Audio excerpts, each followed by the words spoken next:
हरे कृष्णा। तो आज के सेशन में हम कवर करेंगे Bhagavad Gita as it is, chapter 8, text number 23। तो आज के श्लोक में भगवान अर्जुन से ये बात कहते हैं कि अभी आने वाले श्लोकों में मैं तुम्हें क्या ज्ञान देने वाला हूँ। कि भगवान कहते हैं कि किस समय में अगर एक व्यक्ति अपना शरीर को छोड़ते हैं तो वो इस भौतिक संसार को वापस नहीं आ पाते, और अगर किस समय में अगर वो अपना शरीर को छोड़ेंगे तो यहाँ पे वापस आएंगे। ये विचार मैं अभी तुम्हें समझाने वाला हूँ। ये बात आज के श्लोक में भगवान कृष्ण अर्जुन को संबोधित कर रहे हैं। तो जैसे हमने पिछले कुछ श्लोकों में देखा था, वहाँ पे भगवान ने अपने आध्यात्मिक संसार के बारे में, भगवान का धाम किस प्रकार से है, भगवान के धाम के अलावा आध्यात्मिक संसार में रहने वाले अलग ग्रह, जिसे हम कहते हैं वैकुंठ प्लैनेट, तो उसके बारे में भगवान ने हमें जानकारी दिया था।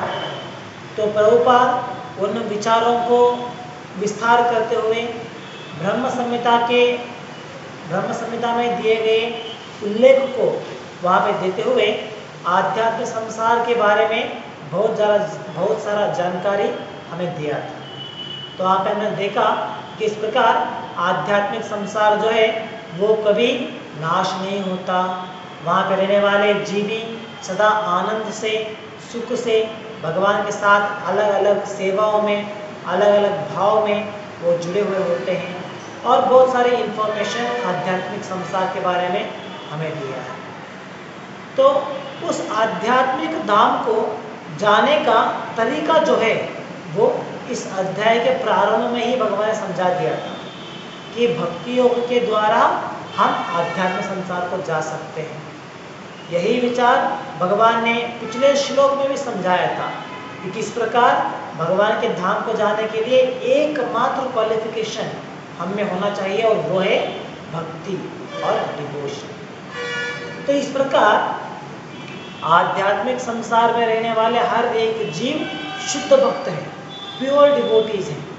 सिर्फ प्योर डिवोटीज को उतना ही वहाँ पे रहने का अधिकार होता है। जो भगवान की भक्ति नहीं करते, डिवोटी नहीं बनते, उन्हें आध्यात्मिक संसार में एंट्री ही नहीं मिलता है। तो ये सब कुछ विचार समझने के बाद आज के श्लोक में भगवान समझाते हैं, अगर मान लीजिए कोई शुद्ध भक्त नहीं बना है, मतलब शुद्ध भक्ति के मार्ग के द्वारा भगवान को प्राप्ति करने का प्रयास नहीं कर रहा है, बल्कि अलग मार्ग के द्वारा अगर वो आध्यात्मिक संसार को जाने का प्रयास करते हैं तो उनके लिए कुछ नियम पालन करना होता है। उस नियम पालन करते हुए उसके अनुसार वो लोग इस आध्यात्मिक संसार में जा सकते हैं। तो वो नियम क्या है?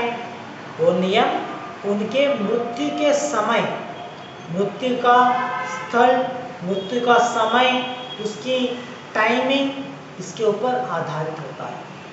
तो इस प्रकार इन गतिविधियों को कंट्रोल करते हुए किस समय में अपना शरीर छोड़ेंगे, उसके अनुसार वो भगवान के धाम को जाने का प्रयास कर सकते हैं। लेकिन हमें यहाँ पे समझना है, कोई सोच सकते हैं पिछले श्लोक में तो हमने देखा था प्रभुपाद ने कहा अगर कोई शुद्ध भक्त नहीं बनेगा तो भगवान के धाम को नहीं जा सकता है, और आज के श्लोक में यहाँ पे कह रहे हैं अगर भक्ति मार्ग के अलावा कोई शुद्ध भक्त ना बने हुए अगर प्रयास करते हैं भगवान के धाम को जाने का, तो उन्हें यहाँ पे आने वाले श्लोक में दिए गए समय का, टाइमिंग का ख्याल रखते हुए अपना शरीर छोड़ना पड़ेगा, तो वो धाम को जा सकते हैं। तो ये कैसे पॉसिबल है? ये तो लगता है ना ऐसा कुछ कॉन्ट्राडिक्शन है। एक श्लोक में कहते हैं कि शुद्ध भक्ति के बिना कोई जा नहीं सकता, दूसरे श्लोक में कह रहे हैं कि जो शुद्ध भक्त नहीं है उनके लिए यह मार्ग दिया गया है। तो कैसे हम समझ सकते हैं इसे? तो इसके लिए प्रभुपाद हमें समझाते हैं कि आध्यात्मिक धाम, भगवान को जो आध्यात्मिक धाम है जहाँ पे जिसकी विवरण हमने सुना है, जैसे वहाँ पे गोलोक वृंदावन धाम है, जो सभी ग्रहों से, सभी वैकुंठ लोक से भी परे है। और उससे निज स्थान में आता है वैकुंठ लोक का, जो सिर्फ एक नहीं या दो नहीं है, बल्कि करोड़ों की संख्या में है, मिलियंस की संख्या में है। तो ये सभी वैकुंठ लोक आते हैं और वहाँ पे भी भगवान के भक्त भगवान के अलग अलग अवतार, भगवान के अलग अलग एक्सपांशन, स्वांश विस्तरण, उनकी आराधना करते रहते। लेकिन इसके साथ साथ भगवान के जो निराकार प्रभा है, इसे हम कहते हैं इम्पर्सनल ब्रह्मन, जो भगवान का निराकार रूप है, जिसे हम कहते हैं, जैसे मान लीजिए पूरा रोशनी होता है, प्रकाश होता है, तो ये स्तर भी भगवान के आध्यात्मिक संसार का ही एक भाग है। तो जैसे अगर आप अपना मन में इसे इमेजिन कर सकते हैं, तो हमारे भौतिक संसार है, भौतिक संसार जहाँ पे हम लोग रहते हैं, इस भौतिक संसार को और आध्यात्मिक जगत को, इन दोनों को अलग करने वाला एक नदी है। तो वो एक नदी बहता है वहाँ पे, जो आध्यात्मिक संसार से इस भौतिक संसार को अलग करता है। तो उस नदी का नाम है विरजा नदी। तो ये नदी कहाँ पे है? याद रखिए, ये नदी हमारे धरती के ऊपर नहीं है, बल्कि इस धरती से बहुत दूर आध्यात्मिक संसार और भौतिक संसार, इन दोनों के बीच में बहता है। उसे कहते हैं विरजा रिवर या विरजा नदी। तो इस नदी को पार करने के बाद प्रारंभ होता है आध्यात्मिक संसार। नदी से इस पार है भौतिक संसार। तो जैसे आप इसे इमेजिन कर सकते हैं कि जैसे नदी को पार करेंगे तो ऊपर पहले स्तर में क्या मिलता है? वो है निराकार ब्रह्मन, भगवान के जो निराकार रूप है, जिसे हम कहते हैं प्रकाश स्वरूप, तो वो पहले मिलता है। तो जो भी निराकारवादी, मायावादी जो मुक्ति को पाने का प्रयास करते हैं, वो लोग इस निराकार रूप में एक होने का प्रयास कर रहे हैं। वहाँ पे कोई अस्तित्व नहीं होता है, वहाँ पे हम सभी एक रोशनी की भांति एक हो जाते हैं। तो पहले आध्यात्मिक संसार के प्रारंभ में, पहली लेयर में ये निराकार ब्रह्मन मिलता है। उसे क्रॉस करने के बाद उससे ऊपर जाएंगे तब मिलता है वैकुंठ लोक, जो करोड़ की संख्या में बहुत सारे वैकुंठ लोक मिलते हैं। उन सभी को क्रॉस करने के बाद आखिर में हमें मिलता है गोलोक वृंदावन धाम। तो गोलोक वृंदावन धाम जो है वो अल्टीमेट है, उससे ऊपर और कोई धाम नहीं और कोई प्लेटफॉर्म नहीं है। तो ये विचार भगवान ने पहले ही हमें समझा दिया। तो ये पिक्चर हमें याद रखना है कि सबसे टॉप मोस्ट में है गोलोक वृंदावन, उससे नीचे स्तर पे आते हैं करोड़ों की संख्या में वैकुंठ लोका, उससे नीचे के स्तर पे आती है ये इम्पर्सनल ब्रह्मन, भगवान की निराकार स्वरूप, और उसके नीचे आता है विरजा नदी, जहाँ से विरजा नदी के पार होने के बाद भौतिक संसार प्रारंभ होता है। तो जब भगवान अपने धाम को जाने के लिए, भगवान कहते हैं कि वहाँ पे एकमात्र क्वालिफिकेशन है, वो है भक्ति, प्योर डिवोशन। शुद्ध भक्त बने बिना वहाँ पे नहीं जा सकते हैं। तो भगवान जब ये कहते हैं, ये गोलोक वृंदावन धाम और वैकुंठ लोका, इन दोनों को अप्लाई होता है। वैकुंठ लोका जो करोड़ों की संख्या में है उन्हें, और गोलोक वृंदावन धाम, वहाँ पे जाना है तो एकमात्र क्वालिफिकेशन है, वो है शुद्ध भक्ति, प्योर डिवोशन।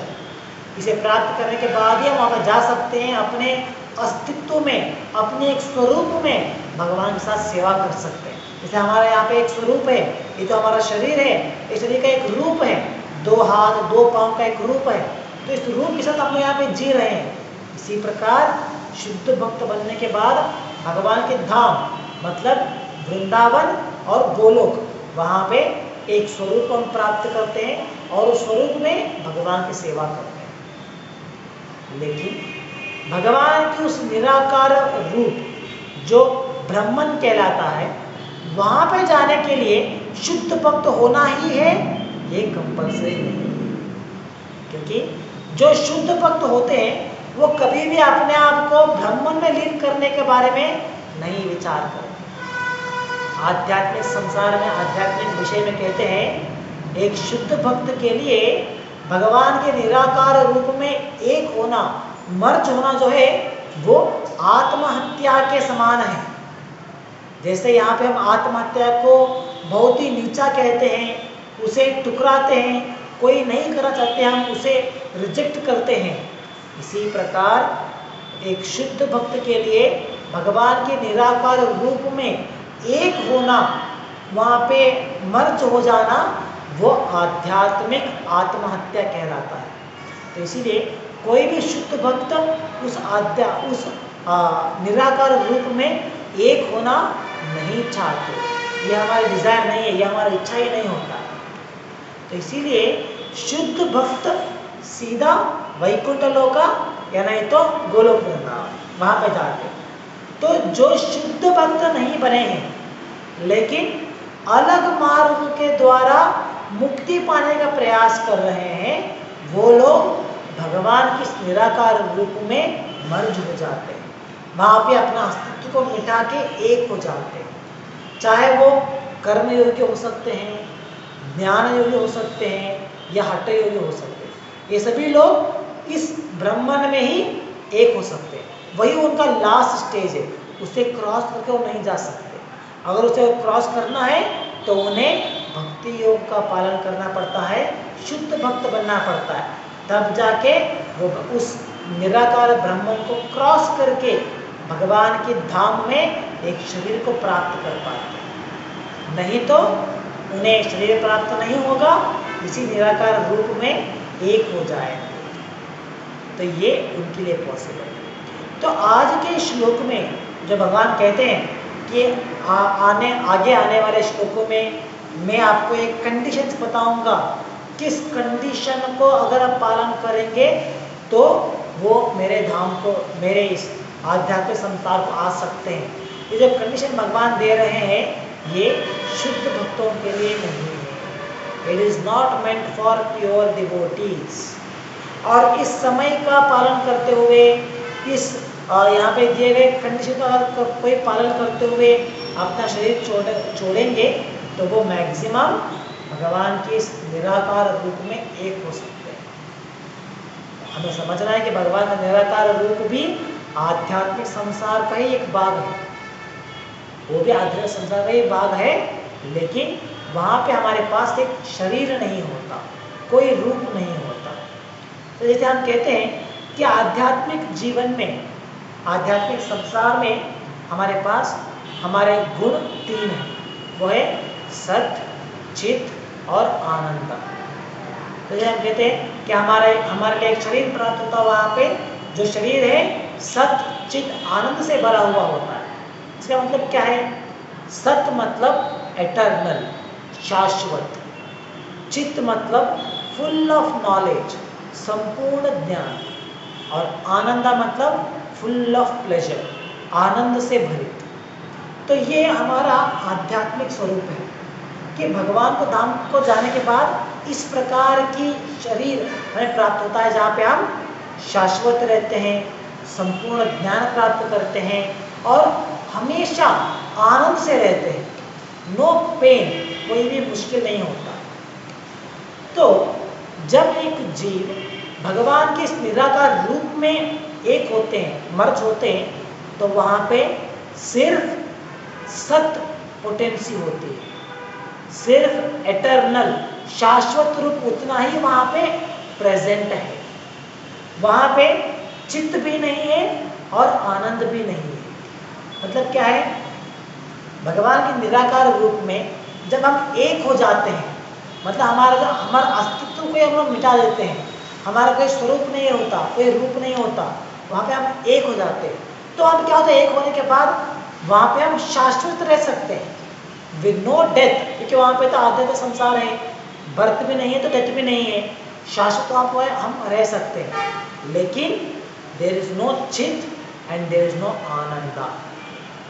क्यों? क्या कारण है? क्योंकि हमारे पास शरीर नहीं होता और शरीर के बिना आनंद प्राप्ति करना पॉसिबल नहीं है।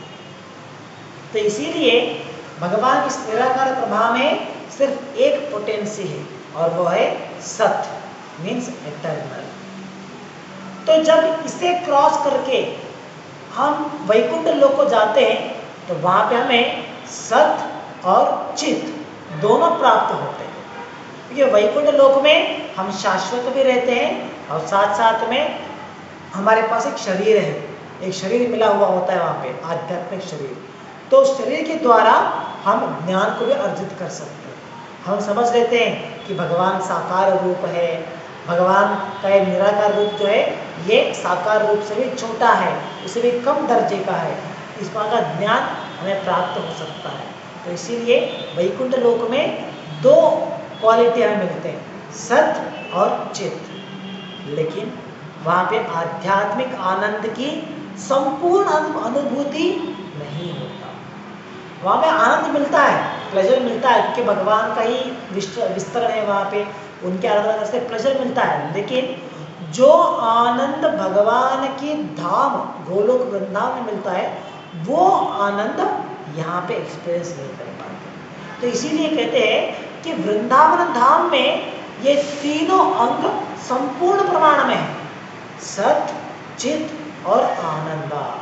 वहाँ पे हम शाश्वत रूप में रह सकते हैं, संपूर्ण ज्ञान को प्राप्त कर सकते हैं और साथ में आनंद, भगवान के साथ अनेकों प्रकार की लीलाओं में भाग लेते हुए, अनेकों प्रकार के सेवा करते हुए हम आध्यात्मिक आनंद को संपूर्ण तरीके से 100% वहाँ पे एक्सपीरियंस कर सकते हैं। वही आध्यात्मिक आनंद वैकुंठ लोक में कम प्रमाण में मिलता है, वही आनंद उस निराकार रूप में मिलता ही नहीं, क्योंकि वहाँ पे तो हमारा रूप ही नहीं होता, इसीलिए वहाँ पे नहीं मिलता। तो इस प्रकार भगवान का ये जो आध्यात्मिक संसार है, यहाँ पे 3 कैटेगरी हम देख सकते हैं। और जो शुद्ध भक्त है, शुद्ध भक्त प्योर डिवोटीज हमेशा गोलोक वृंदावन को जाएंगे या नहीं तो वैकुंठ लोक जाएंगे, यही उनका डेस्टिनेशन होता है। वो कभी भी निराकार रूप में एक नहीं होते। तो निराकार रूप में एक होने वाले कौन है? वो जैसे इस श्लोक में मेंशन कर रहे हैं, कर्मयोगी, ज्ञान योगी या हठ योगी, जो भक्ति योग तक नहीं आते बल्कि अपनी इस योग सिद्धि के द्वारा भगवान के संसार को जाने का प्रयास करते हैं, तो वो लोग मैक्सिमम सिर्फ निराकार ब्रह्मन तक उतना ही आ सकते हैं। तो इसलिए हमें कंफ्यूजन नहीं होना है। आज के श्लोक से प्रारंभ करते हुए आगे आने वाले श्लोकों में भगवान जो कंडीशंस देते हैं, किस कंडीशन में अगर हम शरीर छोड़ेंगे तो भगवान के धाम को जाएंगे, तो जो कंडीशन भगवान यहाँ पे दे रहे हैं ये शुद्ध भक्तों के लिए नहीं है, प्योर डिवोटीज के लिए नहीं। और जैसे हम लोग अभी प्योर डिवोटीज भी नहीं बने हैं और हम लोग किसी अन्य योग का पालन भी नहीं करते, तो हमारे लिए प्रयास होना चाहिए कि हम शुद्ध भक्त बने। शुद्ध भक्त, हमारी मरण का समय आने से पहले हमें शुद्ध भक्त बनना है, तो ये हमें प्रयास करना है। अगर हम हमारे मरण का समय से पहले जो भक्तियों का हम पालन कर रहे हैं इसका सही प्रकार पालन करते हुए शुद्ध भक्त बन जाएंगे, तो इस पिछले श्लोक में दिए गए अनुसार हम भगवान की धाम में वैकुंठ लोक को जा सकते हैं। अगर मान लीजिए हम अभी शुद्ध भक्ति भी नहीं बने और भक्ति करते हुए ऐसे हमने शरीर छोड़ दिया, तो क्या होगा? तो प्रभुपाद एश्योरेंस देते हैं कि अगले जीवन में हमें पुनः मनुष्य का शरीर प्राप्त होगा और जो भक्ति योग हम पालन कर रहे थे उस भक्ति योग को कंटिन्यू करते हुए जो भी प्रोग्रेस हमने इस जीवन में पाया है वो नाश नहीं होता कभी भी, वहीं से हम पुनः कंटिन्यू कर सकते हैं अगले जीवन में। तो अगले जीवन में वो सुविधा मिलता है हमें कि मनुष्य शरीर प्राप्त होगा और भक्ति करने के लिए सभी अवसर हमें प्राप्त होता है, तो उसका उपयोग करते हुए हम पुनः इस मिशन को कंप्लीट करने का प्रयास कर सकते हैं। लेकिन जब हम ये विचार सुनते हैं तो हमें खुश नहीं हो जाना चाहिए, चलो अगला जीवन मनुष्य का शरीर मिलने वाला है, इतना तो गारंटी है, चलो अगला जीवन देख लेंगे। नहीं, क्योंकि प्रभुपाद कहते हैं we have to finish off this business in this life itself. हमें अगले जीवन के लिए वेट नहीं करना है, ये नहीं सोचना है कि चलो ये जीवन में तो बहुत सारा कष्ट है, फैमिली में फाइनेंशियल प्रॉब्लम है, जीवन में रिलेशन प्रॉब्लम्स है और मेरे लिए भी कुछ ज़्यादा आसक्ति नहीं मिल रहा है भक्ति में, तो इसीलिए इस बार थोड़ा बहुत भक्ति करेंगे तो अगला जीवन वैसे भी मनुष्य जीवन गारंटी है, तो उस समय अच्छे से भक्ति करने का प्रयास करेंगे, तो ये जीवन चलो छोड़ देंगे। तो ये हमारा प्रयास नहीं होना है। हमें प्रभुपाद कहते हैं कि हमें सतर्क रहना है, that don't take second chance. अगला जन्म, अगला अवसर हमें नहीं लेना चाहिए। जो अवसर अभी मिला है, इस जीवन में मिला है, इसी अवसर का उपयोग करते हुए भगवान के धाम को जाने का प्रयास करना है। तो ये हमारे लिए महत्वपूर्ण है। क्यों प्रभुपाद कहते हैं कि अगला जीवन डोंट टेक रिस्क? क्योंकि अगला जीवन हो सकता है कि हमें मनुष्य शरीर तो प्राप्त हो जाएगा, लेकिन मनुष्य शरीर प्राप्त होने के बाद सभी सुविधा भी होता है भक्ति करने के लिए, लेकिन फिर भी हमारे पास हमारी इच्छा होती है। जो इच्छा भगवान कभी भी इंटरफियर नहीं करते, इसे कभी भी भगवान कंट्रोल नहीं करते। अगर हम हमारी उस इच्छा का इस्तेमाल करते हुए अगर हम गलत रास्ते पर पड़ जाते हैं, तो अगला जीवन भक्ति करने की सभी सुविधा है, लेकिन फिर भी भक्ति नहीं करेंगे, बल्कि पुनः इंद्रिय तृप्ति करने में डूब जाएंगे। तो ये चांसेस हमेशा रहता है। जैसे हम देख सकते हैं कि इस जीवन में आप देखिए, जो भी व्यक्ति मनुष्य शरीर में है, कितने लोग भक्ति कर रहे हैं? बहुत ही कम प्रमाण में है। अगर हम पॉपुलेशन को देखेंगे जो 700 करोड़ से ऊपर है, इतनी बड़ी पॉपुलेशन में कितने लोग भक्ति मार्ग में हैं? अगर आप देखेंगे तो परसेंटेज में देखेंगे, कहीं पे तो 1% या नहीं तो आधा % लोग आपको मिलेंगे जो भक्तियों का पालन कर रहे हैं। तो बाकी अन्य इतने सारे लोग हैं, उनके पास ये मनुष्य शरीर है, उनके पास सुविधा है भक्ति करने का, लेकिन फिर भी वो लोग भक्ति नहीं करते। अगर मान लीजिए एक व्यक्ति के पास बहुत सारा धन है, बहुत सारी प्रॉपर्टी है, बिलियनियर है, करोड़पति है, तो उसे अपना जीवन निभाने के लिए कुछ भी करने का प्रयास, काम करने की जो आवश्यकता नहीं होती है, वो आराम से भक्ति कर सकता है चाहे तो, लेकिन फिर भी वो नहीं करते। वो लोग फिर भी अपनी जो संपत्ति जो करोड़ों में है, उसे और कैसे बढ़ा सकते हैं, उसमें वो लोग डूब गए। तो आज जो भी करोड़पति हम देखते हैं, कितने करोड़पति है जो लोग भक्ति करते हैं, वही नहीं मिलता। तो इसीलिए हमें ये रिस्क नहीं लेना चाहिए कि चलो अगला जीवन मिलेगा, अगले जीवन में वैसे ही मनुष्य शरीर गारंटी है, तो वहाँ पे हम अच्छे से भक्ति करेंगे। We have to finish it off in this life itself। तो ये हमारे लिए महत्वपूर्ण है। तो जो व्यक्ति भक्ति का पालन नहीं करते, अगर वो उनकी आसक्ति नहीं है भक्ति योग में, वो कर्मयोग के द्वारा, हठयोग के द्वारा ही इस संस्था को छोड़ना चाहते हैं, तो उनके लिए आगे आने वाले श्लोकों में दिए गए कंडीशन का पालन करना होगा। तो जब शास्त्रों में इस प्रकार के विचार देते हैं कि ये कंडीशंस है कि इस समय में अगर हम शरीर छोड़ेंगे तो भगवान के धाम को जाएंगे, या इस शरीर में इस अवस्था में शरीर को छोड़ेंगे तो वहाँ पे जाएंगे, तो इस प्रकार के उल्लेख आते हैं शास्त्रों में, तो हमें ये नहीं सोचना है अरे ये सब कुछ तो अंधविश्वास है, ये सब कुछ किसने देखा है, किसने सुना है, ये हम लोग बिलीव नहीं करते। हमें इस प्रकार से नहीं सोचना है। ये सभी अंधविश्वास नहीं कहलाते, ये एक्चुअली बहुत ही साइंटिफिक है। अगर हम विज्ञान के द्वारा इन शास्त्रों के उल्लेखों को प्रयास करेंगे सुलझाने के लिए, तो हमें सही प्रकार का मार्ग वहाँ में प्राप्त होता है। जैसे आप देख सकते हैं, जो भी बड़े बड़े विज्ञानी, उन्होंने जो भी आविष्कार किया है, जो भी उन्होंने संशोधन किया है, उसका उत्तर या उसका पीछे जो रिसर्च वो करते हैं, तो आप देख सकते हैं उनकी रिसर्च हमारे शास्त्रों के आधार के ऊपर ही होता है। बहुत बार आपने आर्टिकल्स देखा होगा जहाँ पे कहते हैं कि जो विज्ञानी, जो साइंटिस्ट, उन्हें कुछ नया चीज़ खोज लिया है, तो उन्होंने उस खोज को शास्त्रों के द्वारा ही छुड़ाया गया है। जैसे हम कहते हैं कि हमारे हमारे जो एंशियंट सेजेस होते थे, जो हमारे ऋषि मुनि होते थे, जैसे आर्यभट्ट, उन्होंने खगोल शास्त्र में बहुत सारी जानकारियाँ उन्होंने खोज लिया था। उन्होंने शास्त्रों के द्वारा उन्होंने चेक कर लिया कि सूर्य और हमारे धरती के बीच में कितना अंतर है, हमारी धरती और चंद्र के बीच में कितना अंतर है, ये सब कुछ उन्होंने पहले ही खोज लिया था, जो शास्त्रों में उल्लेख है एक्चुअली। तो ये सब कुछ शास्त्रों में दिया गया है।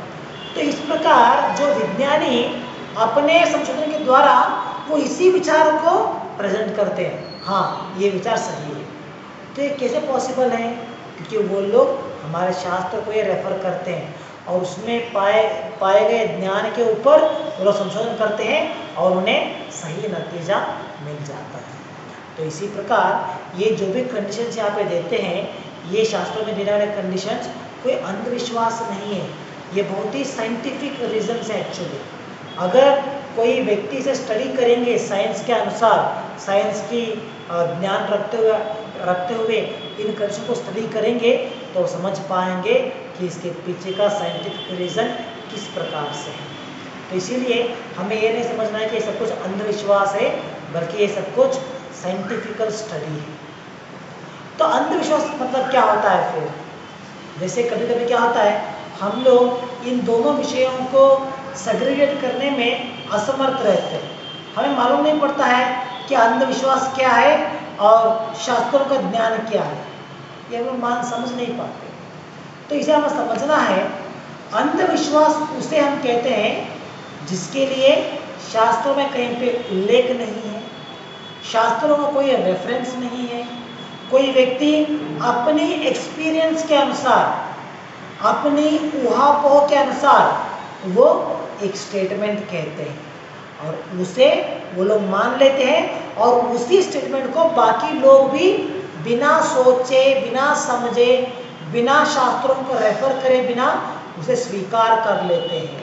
उसे हम कहते हैं अंधविश्वास, ब्लाइंड फॉलोइंग। तो ब्लाइंड फॉलोइंग मतलब हमें मेजर उसका पॉइंट ये समझना है कि उसका शास्त्रों में कहीं उल्लेख नहीं होता, उसे हम कहते हैं अंधविश्वास। जैसे बहुत अलग अलग जगह पे अलग अलग प्रकार के अंधविश्वास हम देख सकते हैं। जैसे हमारे पास जो अंधविश्वास होता है यहाँ पे हमारे इस रीजन में, इस प्लेस में, अलग जगह पे वो अंधविश्वास हम नहीं देख पाते। जैसे मान लीजिए एक कॉमन अंधविश्वास क्या है, अगर आप कहीं पे जा रहे हैं तो काली बिल्ली अगर आपका रास्ता काट लेता है तो हमें उस रास्ते में आगे नहीं बढ़ना है, या अगर हम आगे बढ़ेंगे तो हमारा कार्य नहीं होता। तो इस प्रकार का उल्लेख कहाँ पे है शास्त्रों में? कहीं भी नहीं मिलता है। ये कुछ लोगों का एक्सपीरियंस होता है, उन्होंने कभी जाते समय उनका कुछ कार्य नहीं होता तो सोचते में लग जाते हैं कि मेरा काम क्यों नहीं हुआ है। तो याद आता है, अरे मैं आने से पहले एक बिल्ली ने मेरा रास्ता काटा था, इसलिए मेरा कार्य नहीं हुआ। तो वो समझ लेते, वो मान लेते इस विषय को कि वही बिल्ली इसका कारण है। तो इस प्रकार वो लोग बाकी लोगों को भी यही स्प्रेड कर देते हैं। तो उसे हम कहते हैं अंधविश्वास। जैसे कहते हैं ना, किसी का चेहरा देखने के बाद कुछ काम करेंगे जाएंगे तो काम नहीं होता, उनका चेहरा जो है बहुत बदसूरत है या बहुत ही क्या कहते हैं अपशकुन माना जाता है। ये सब कुछ अंधविश्वास हो गए, इसके बारे में शास्त्रों में कोई उल्लेख नहीं करते, तो ये अंधविश्वास कहलाता है। लेकिन जो यहाँ पे भगवान समझाने वाले हैं आगे आने वाले श्लोकों में, ये किस प्रकार किस समय में शरीर छोड़ेंगे तो हम भगवान के धाम को जा सकते हैं, ये जो है ये अंधविश्वास नहीं है, बल्कि ये साइंटिफिक रीजंस है। इसे समझने के लिए हमें शास्त्रों के द्वारा, विज्ञान के द्वारा हमें समझने का प्रयास करना होगा। तो इसीलिए हमें शास्त्र में दे रहे हैं, भगवान गीता में समझा रहे हैं, तो उसके ऊपर श्रद्धा रखना चाहिए। श्रद्धा रखते हुए उसे हमें स्वीकार करना चाहिए कि हाँ, भगवान यहाँ पे कह रहे हैं कि इस समय में शरीर छोड़ने से भगवान की उस निराकार रूप में एक हो सकते हैं, तो ये सही है। तो इस प्रकार हमें शास्त्रों के आधार के ऊपर इन विचारों को स्वीकार करना होता है। यहाँ पे ये जरूरी नहीं होता है कि किसने देखा है, कोई देखा हुआ व्यक्ति हमें बोलेगा तो हम मानेंगे, ये उसका आवश्यकता नहीं होता। लेकिन हम यहाँ पे शास्त्र के प्रमाण के ऊपर विचारों को समझने का प्रयास करते हैं। और शास्त्रों में कहते हैं कि हाँ, उत्तरायण के समय शुक्ल पक्ष में दिन के समय अगर कोई शरीर छोड़ता है तो भगवान का धाम को जा सकता है। तो इसलिए पॉसिबिलिटीज है। तो हमें वहाँ पे अगर कोई सोचेगा कि आगे श्लोकों में जो कंडीशन अप्लाई करते हैं, ये कंडीशन सभी लोगों के लिए अप्लाई होता है क्या? नहीं, ये कंडीशन अप्लाई होता है योगियों के लिए।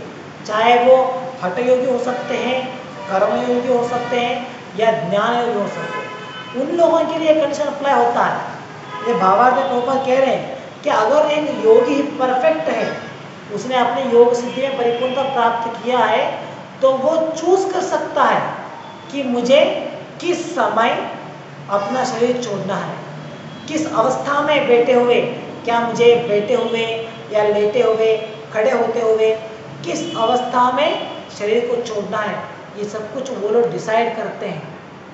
तो ये पॉसिबल है एक योगी के लिए।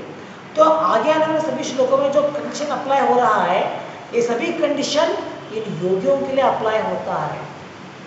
कोई योगी नहीं बना है, वो भौतिक व्यक्ति है जिसने किसी प्रकार की योग का पालन नहीं किया है, चाहे वो हठ योगा हो या कर्म योगा हो, कोई किसी भी योग का पालन नहीं किया है। पूरा जीवन कोई जानवरों की भांति आराम से खाते पीते सोते अपना समय बिता दिया है। अगर वो इस प्रकार के समय में, अगर मान लीजिए उत्तरायण के समय में शुक्ल पक्ष में वो शरीर छोड़ेगा, तो भगवान के धाम को नहीं जाएगा। वो अपने कर्मों के अनुसार अगला शरीर प्राप्त करेगा इसी संसार में।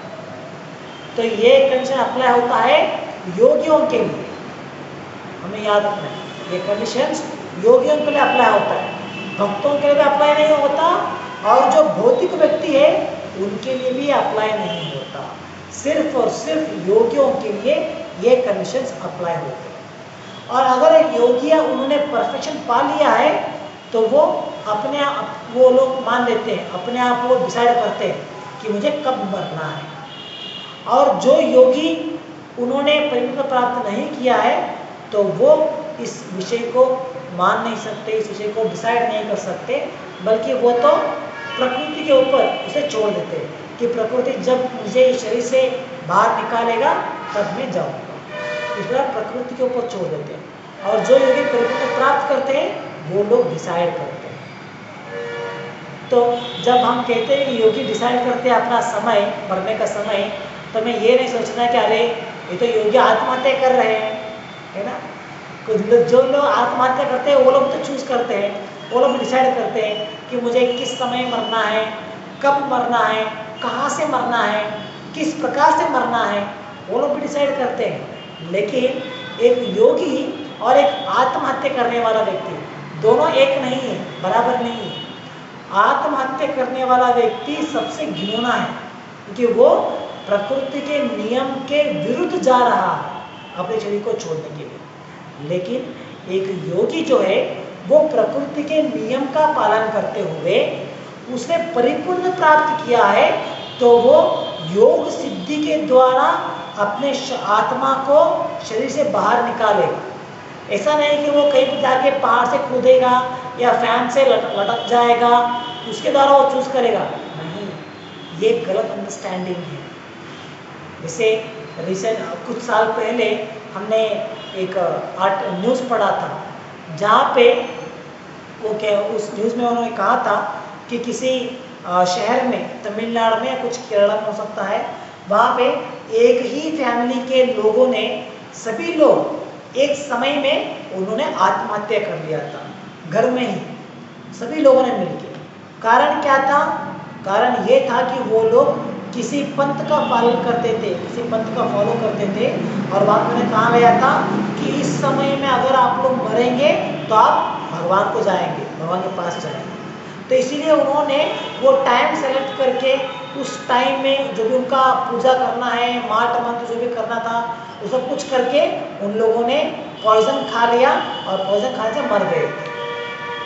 तो इस प्रकार कुछ लोग सोचते हैं ये योगी का शरीर छोड़ने का तरीका नहीं है। जब यहाँ पे कह रहे हैं कि योगी अपना समय, अपना तरीका चूज करते हैं तो ऐसा नहीं कि वो पंखे से लटक जाएंगे या कुछ विषय का स्वीकार करेंगे या कहीं से छलांग लगा देंगे।